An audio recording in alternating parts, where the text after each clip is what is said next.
மறுபடியும் சொல்லுங்க. சிருஷ்டியானது அழிவுக்குரிய அடிமைத்தனத்தில் இருக்குது. இந்த சிருஷ்டி அடிமைத்தனத்தில் இருக்குது. என்ன அடிமைத்தனம்? அழிவுக்குரிய அடிமைத்தனம். அழிவுக்குரிய என்ன அர்த்தம்? நித்தியத்தை இழந்து போச்சு. கடவுள் படைத்ததால் நித்தியமானது, ஆனால் இது அழிவுக்குரியதாக மாறிடுச்சு. அதனால தான் பிரசங்கி சொல்கிறாரு, எல்லாம் மாயை, எல்லாம் வேனிட்டி, நித்தியமற்றதாக இருக்குது உலகத்தில். மனுஷனுக்கு எத்தனை கோடி சொத்து இருந்தாலும் அது நித்தியமற்றதாக இருக்குது. மனுஷனுடைய உயிரை கூட நித்தியமற்றதாக இருக்குது அப்படின்னு சாலமோன் ஞானி சொல்றாரு. ஆனால் நித்தியமற்ற அந்த சிருஷ்டியை தான் இயேசு கிறிஸ்து நித்தியமுள்ளதாய் மாற்றினார். ஆமென் சொல்லலாமா?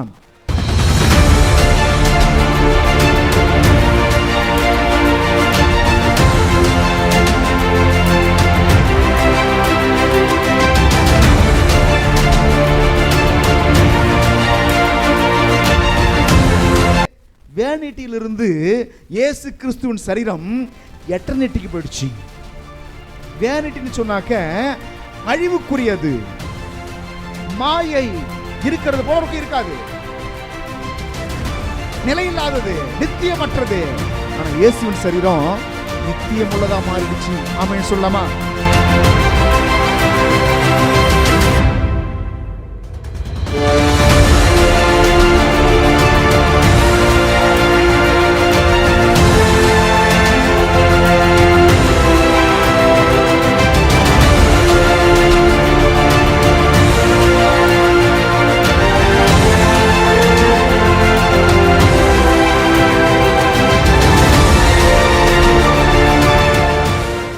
ரோமர் 8ஆம் அதிகாரம், ரோமருடைய புத்தகம் 8ஆம் அதிகாரம் 20வது வசனம் இப்படி சொல்லுது பாருங்க. 20ஆம் வசனம், 8ஆம் அதிகாரம் 20வது வசனம் படிங்க. அது என்னென்றால் சிருஷ்டியானது, எல்லாம் சொல்லுங்க, சிருஷ்டியானது, the creature, படைப்பானது சொல்லுங்க. படைப்பானது, படைப்பு என்னது? வான பூமி, நட்சத்திரங்கள், சூரியன், சந்திரன், இந்த பூமியில் இருக்கிற காணப்படுகிற மரம், செடி, கொடி, பறவைகள் எல்லாமே சிருஷ்டியானது எந்த அடிமைத்தனத்தில் இருக்குது? அழிவுக்குரிய அடிமைத்தனம். எல்லாம் சொல்லுங்க, அழிவுக்குரிய அடிமைத்தனம். அப்ப அடிமைத்தனத்துக்குள்ளா போயிட்டாங்கன்னா என்ன மாதிரி அடிமைத்தனம்னு சொன்னா அழிவுக்குரிய அடிமைத்தனம். சொல்லுங்க, அழிவுக்குரிய.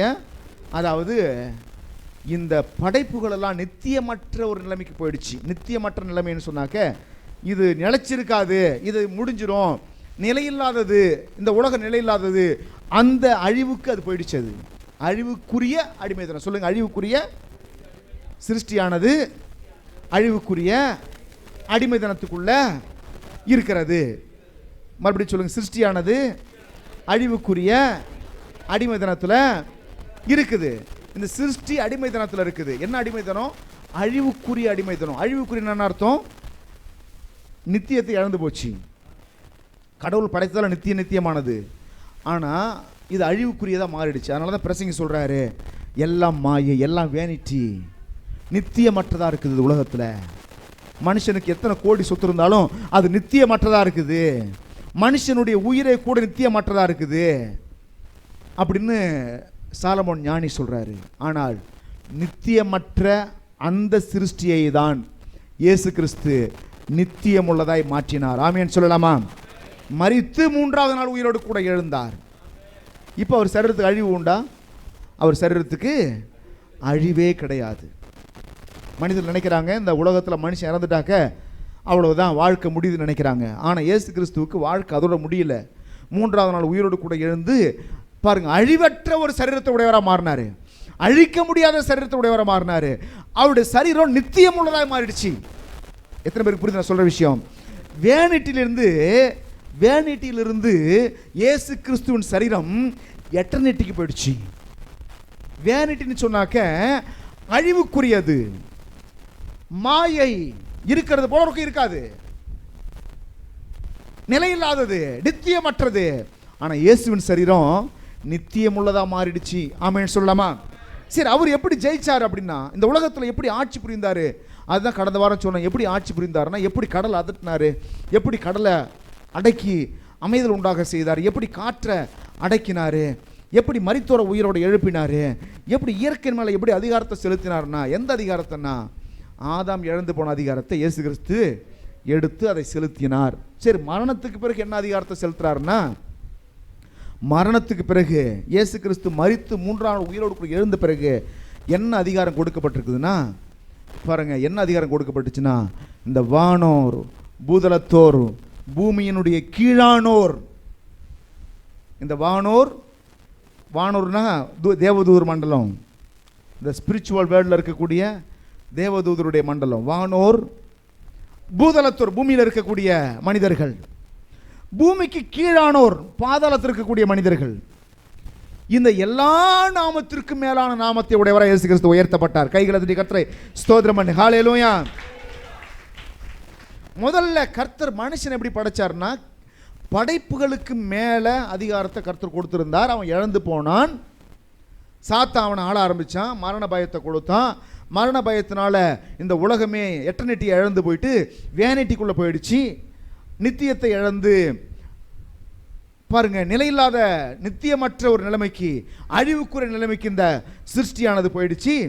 முதல்ல இயேசு கிறிஸ்து மரணத்தை ஜெயித்ததுனால இந்த வேனிட்டியை ஜெயித்து, மாயை ஜெயித்து, அழிவை ஜெயித்து அவர் நித்தியமாய் உயிரோடு இருக்கிறவரை மாறினாரு. ஆமேன்னு சொல்லலாமா? அதுதான் நம்ம இந்த கொரிந்தியர் புஸ்தகத்தில் வாசிக்கிறோம். 1 கொரிந்தியர் புஸ்தகத்தில் வாசிக்கிறோம் எப்படி அவர் மாறினாருங்கிறது அங்கே சொல்லப்பட்டிருக்கு. எடுத்துக்கொண்டு படிங்க, அதை மட்டும் படிச்சு நம்ம முடிக்கலாம். 1 கொரிந்தியர் புஸ்தகம் எடுத்துக்கொள்ளுங்க.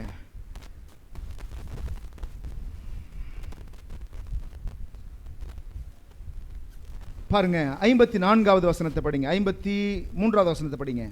53வது வசனம் படிங்க.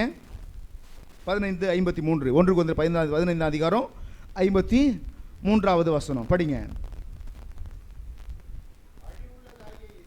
அழிவுள்ளதாகிய இது எதை சொல்றாரு? எதை சொல்றாரு? சரீரத்தை சொல்றாரு. எதை சொல்றாரு? இது சிருஷ்டி. இது என்னது சொல்லுங்க? சிருஷ்டி. இது வரைக்கும் இது எங்க இருந்துச்சு? அழிவுக்குரிய அடிமைத்தனத்தில் இருந்துச்சு. எல்லாருடைய சரீரம் எங்க இருக்குது சொல்லுங்க? அழிவுக்குரிய அடிமைத்தனத்தில் இருக்குது. அடிமைத்தனம் எப்படி வந்துச்சு? மரண பயத்தினால வந்துச்சு. அடிமைத்தனம் எப்படி வந்துச்சு? மரண பயத்தில் அடிமைத்தனம் வந்துச்சு. என்ன மாதிரி அடிமைத்தனம்?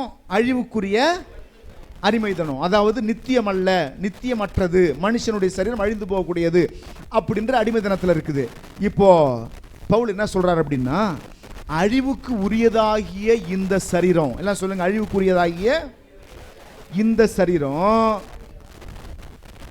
அழியாமையையும், எல்லாம் சொல்லுங்க, அழியாமை என்ன செய்யுது? அழிவுக்குரிய இந்த சரீரம் அழியாமையை தரித்துக் கொள்ளுகிறது. அப்புறம் என்ன சொல்றாரு? சாவுக்கேதுவாகிய இந்த சரீரம் சாவாமையை தரித்துக் கொள்ளுகிறது. கைகளை தட்டி கர்த்தரை ஸ்தோத்திரம் பண்ணு. ஹல்லேலூயா. பாருங்க, அழிவுக்குரிய இந்த சரீரம். இப்ப சரீரம் எப்படி அழிவுக்குரியதா மாறினது? மரண பயத்தினால அடிமைத்தனத்திற்குள்ளாகி என்ன மாதிரி அடிமைத்தனம்னு சொன்னா அழிவுக்குரிய அடிமைத்தனம். இப்ப இந்த அழிவுக்குரிய இந்த சரீரம் அழியாமையை தரித்துக் கொள்ளுகிறது. அழியாமையை போட்டுக்குது, மேல உடுப்பா உடுத்திக்குது. இயேசு கிறிஸ்து அப்படிதான் உடுத்தி கொண்டாரு, மரித்தாரு, 3ஆம் நாள் உயிரோடு கூட எழுந்தாரு. எந்த சரீரத்தில்? அதே சரீரத்தில். கல்லறைக்குள்ள இருந்தது என்ன தெரியுமா? அவரை சுற்றி இருந்த சீலைகள் மட்டும் அங்க இருந்துச்சே தவிர சரீரம் அங்கே இல்லை. கையெதிரி கர்த்தரை ஸ்தோத்திரம் பண்ணு. உயிரோடு கூட எழுந்திருக்கும் பொழுது அழியாமை உடைய அழிவில்லாத சரீரத்தோடு வெளியே வந்தார்.